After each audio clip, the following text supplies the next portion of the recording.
Assalamualaikum warahmatullahi wabarakatuh. Perkenalkan, nama saya Muhammad Rizky Aditya Firmansyah dari kelas 11 MIPA 3 dan nomor absen 21. Pada kesempatan kali ini, saya akan melaksanakan penilaian bahasa Indonesia, materi teks ceramah. Assalamualaikum warahmatullahi wabarakatuh. Alhamdulillahirabbil alamin.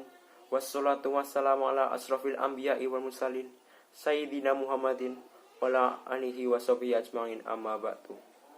Pertama-tama, marilah kita panjatkan puji dan syukur kita terhadap kehadirat Allah Subhanahu wa taala yang telah melimpahkan rahmat dan karunia-Nya sehingga kita masih diberi kesehatan sampai hari ini.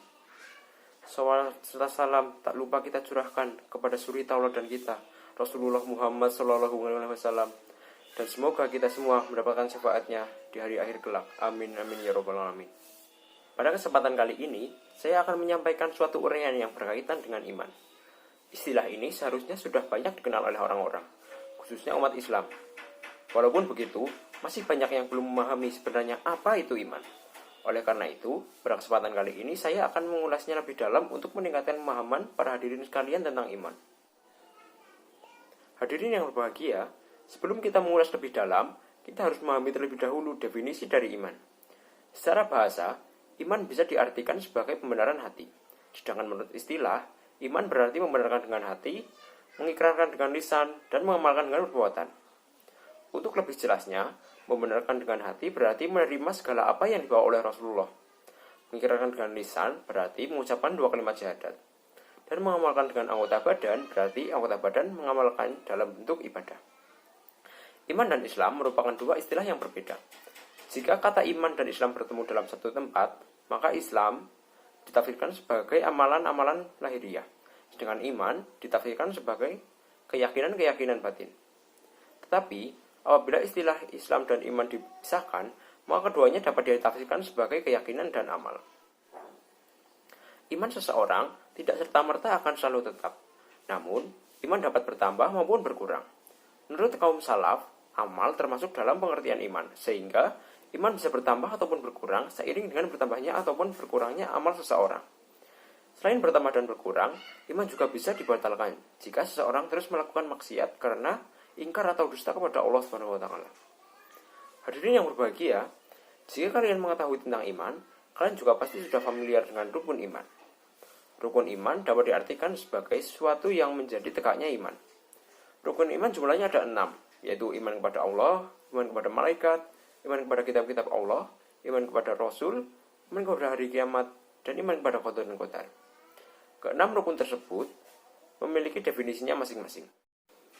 Yang pertama yaitu iman kepada Allah. Iman kepada Allah berarti meyakini dengan sesungguh-sungguhnya bahwa Allah adalah satu, esa, sendiri, tempat bergantung, tidak beristri, dan tidak beranak. Dia adalah pencipta dan pemilik segala sesuatu. Tidak ada sekutu dalam kerjaannya. Dialah sang pencipta, pemberi rizki, pemberi anugerah, yang menahan pemberian, yang menghidupkan, yang mematikan, dan yang mengatur segala urusan makhluknya.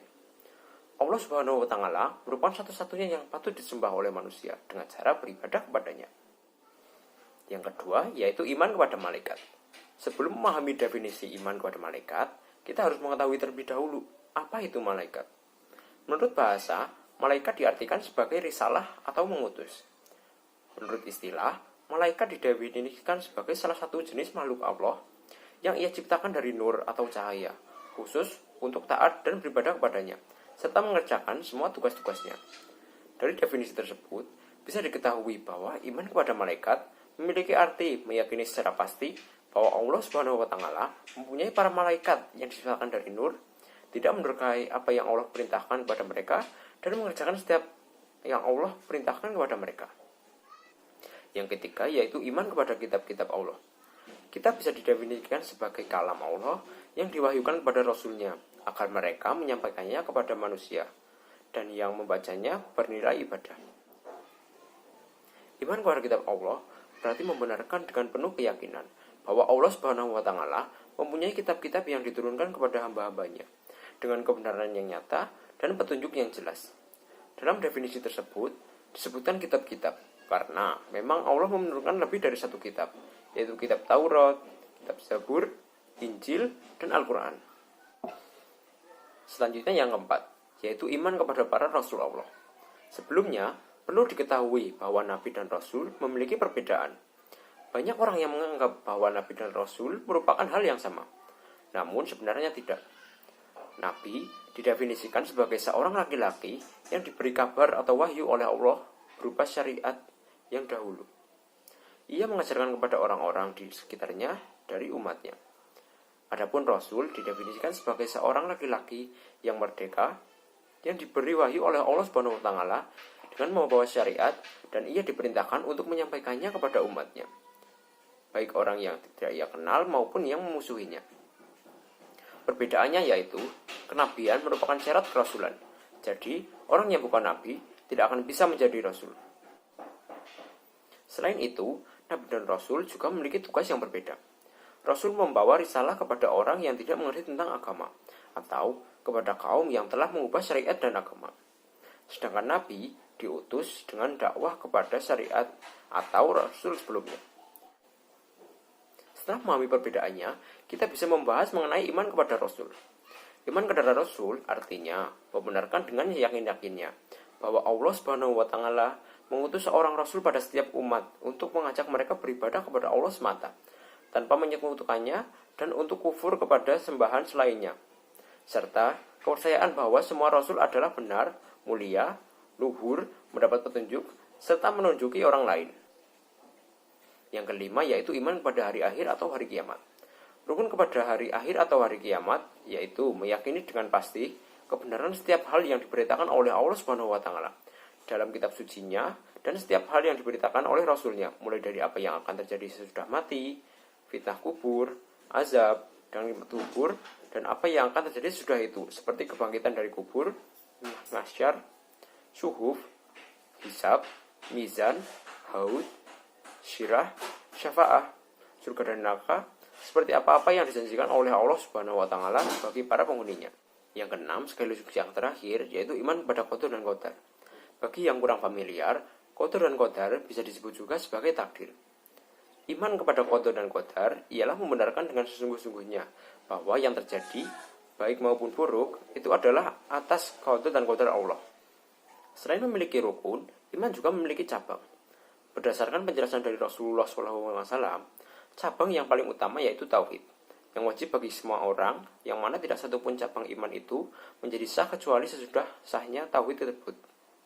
Adapun cabang iman yang paling rendah yaitu menyingkirkan sesuatu yang mengganggu kaum muslimin. Contohnya yaitu membuang batu atau duri yang ada di jalan. Di antara kedua cabang tersebut terdapat banyak cabang-cabang lain. Tidak disebutkan secara pasti berapa jumlah cabang iman secara keseluruhan. Namun, menurut para ulama, jumlahnya ada lebih dari 70 buah. Hadirin yang berbahagia, sebagai hamba Allah Subhanahu wa Ta'ala, marilah kita jaga keimanan kita terhadap Allah dan rukun iman yang lain. Jangan sampai iman yang sudah kita bangun runtuh ataupun dibatalkan karena kelalaian dan perbuatan kita sendiri. Semoga kita semua dijauhkan dari perbuatan maksiat yang merusak iman kita. Amin ya rabbal alamin. Demikian uraian yang dapat saya sampaikan. Semoga uraian yang saya sampaikan dapat memberikan manfaat bagi hadirin semua. Apabila terdapat kesalahan dalam bertutur kata, saya mohon maaf sebesar-besarnya. Atas perhatiannya, saya ucapkan terima kasih. Wabillahi taufiq wal hidayah. Wassalamualaikum warahmatullahi wabarakatuh.